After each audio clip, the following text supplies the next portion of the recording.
Hi மக்களே, today welcome to Kavitha Kavi channel. இன்றைக்கி நம்ம சேனலில் என்ன பார்க்க போகிறோம்னா, கல்யாண வீட்டு உருளைக்கிழங்கு மசாலா எப்படி செய்கிறது சிம்பிளான்னு பார்த்துருவோமா. இப்போ சட்டி வச்சுருக்கேன், சட்டி காஞ்சிடுச்சு. இப்போ ஆயில் ஊற்றிக்கலாம். ஒரு 2 ஸ்பூன் ஆயில் ஊற்றிக்குங்க.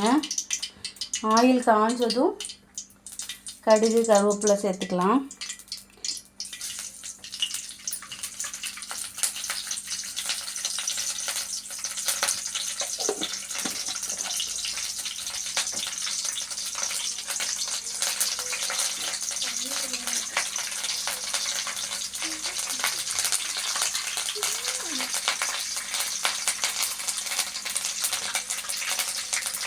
கடுகு நல்லா வெடிக்கட்டும். வெடித்ததும் ஒரு 4 வெங்காயத்தை நீட்டமாக நறுக்கி வச்சுருக்கிறேன், அதை சேர்த்து போய்ப்போம். கடுகு வெடிக்கட்டும்.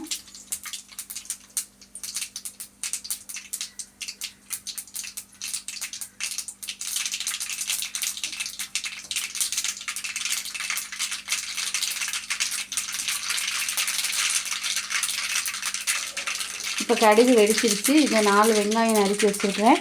இதை நீட்டமாக 4 வெங்காயம் நறுக்கி வச்சுட்டு இதை சேர்த்துப்போம்.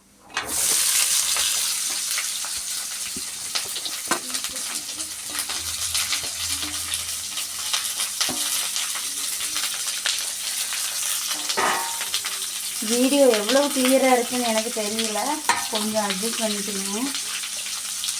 இப்போ இந்த வெங்காயம் வதங்க தேவையான உப்பு சேர்த்துக்கிறேன்.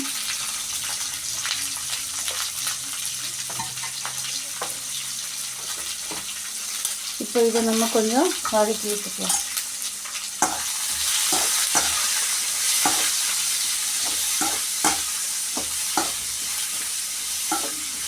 ஒரு 5 நிமிஷம் வதக்கி விட்டுக்கலாம். அப்படி கோல்டன் ப்ரௌன்லாம் ஆகணும்னு இல்லை, கொஞ்சம் வெங்காயம் வெந்தால் போதும்.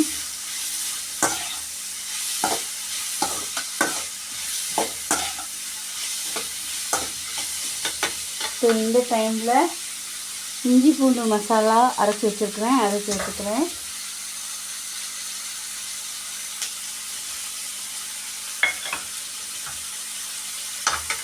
அதையும் கூட மிக்ஸ் பண்ணிப்போம். இந்த இஞ்சி பூண்டு மசாலா எதுக்குன்னா, உருளைக்கிழங்கு எல்லாருக்குமே தெரியும், சிலவங்களுக்கு செட் ஆகாது. அதனால கொஞ்சம் இஞ்சி பூண்டு சேர்த்துப்போம். உங்களுக்கு ஃப்ளேவரும் நல்லாயிருக்கும், எந்த பிரச்சனைகளும் வராது. இப்போ இது ஆல்ரெடி கொஞ்சம் குக் ஆகிடுச்சு. வெங்காயம் கொஞ்சம் கலர் சேஞ்ச் ஆகிடுச்சு. இந்த இஞ்சி பூண்டு ஸ்மெல்லும் போயிடுச்சு.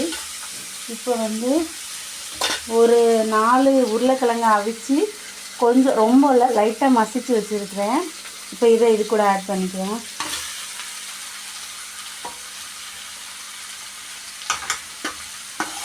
அதை இது கூட சேர்த்து ஒரு கிளறிப்போம். இது எல்லாம் நான் அவிச்சு சேர்த்துருக்கனால சீக்கிரம் குக் ஆகிடும், ரொம்ப நேரம் எடுக்காது, நமக்கு சீக்கிரமாக பண்ணிடலாம். எல்லாம் ரெடி பண்ணி வச்சுட்டோன்னா நம்ம ஒரு 10 நிமிஷத்தில் முடிச்சிடலாம். இப்போ இது ட்ரை ஆகும். அதுக்கு நான் இங்கே ஆல்ரெடி தேங்காய், கறி மசாலா, மல்லித்தூள், கொஞ்சோண்டு வறுத்த பொடி சேர்த்து மிக்சியில் நல்லா ஃபைனாக கிரைண்ட் பண்ணி வச்சுருக்கிறேன். இப்போ இந்த இதெல்லாம் தேங்காய் இதெல்லாம் சேர்த்து இதில் ஊற்றி விட்டுருவோம்.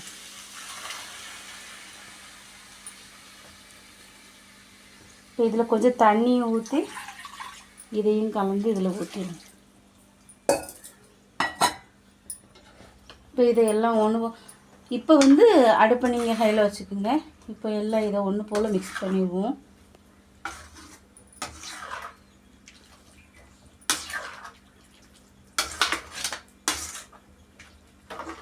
இந்த டைமில் நீங்கள் உப்பு வேணால் செக் பண்ணிக்கிங்க.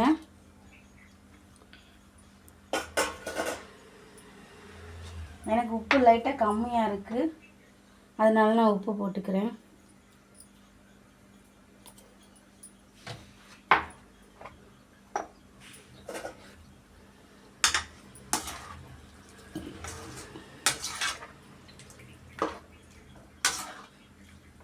இப்போ இது எல்லாம் நீங்கள் மிக்ஸ் பண்ணிவிட்டு ஒரு 5 நிமிஷம் கொதி வரட்டும்.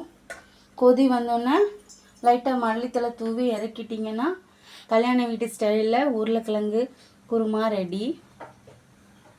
இப்போ கொதி வந்துடும்.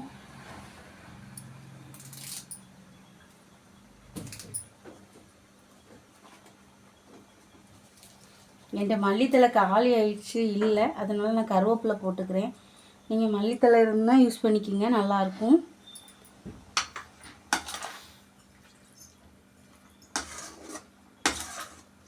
இது உங்கள் டேஸ்ட்டுக்கு தகுந்தாப்புல நீங்கள் உரப்பு உப்புலாம் பார்த்துக்குங்க. அதே மாதிரி உங்களுக்கு ரொம்ப திக்காக வேணுமா, இல்லை கொஞ்சம் தண்ணி கன்சிஸ்டன்சியாக இருந்தால் உங்களுக்கு தோசை இட்லி அது கூட வச்சு சாப்பிடவும் நல்லாயிருக்கும். இல்லை ரசம் சாதம் கூட இருந்ததுன்னா கொஞ்சம் கட்டியாக எடுத்துக்குங்க. சரி ஃப்ரெண்ட்ஸ், இப்போ கொதிச்சுட்டு நல்லா கொதி வந்துருச்சு. இப்போ இதை இறக்கி சர்வ் பண்ணிக்கலாம். ட்ரை பண்ணி பாருங்கள். பிடிச்சா சொல்லுங்கள். லைக் பண்ணுங்கள், ஷேர் பண்ணுங்கள், கமெண்ட்ஸ் பண்ணுங்கள். Thank you friends.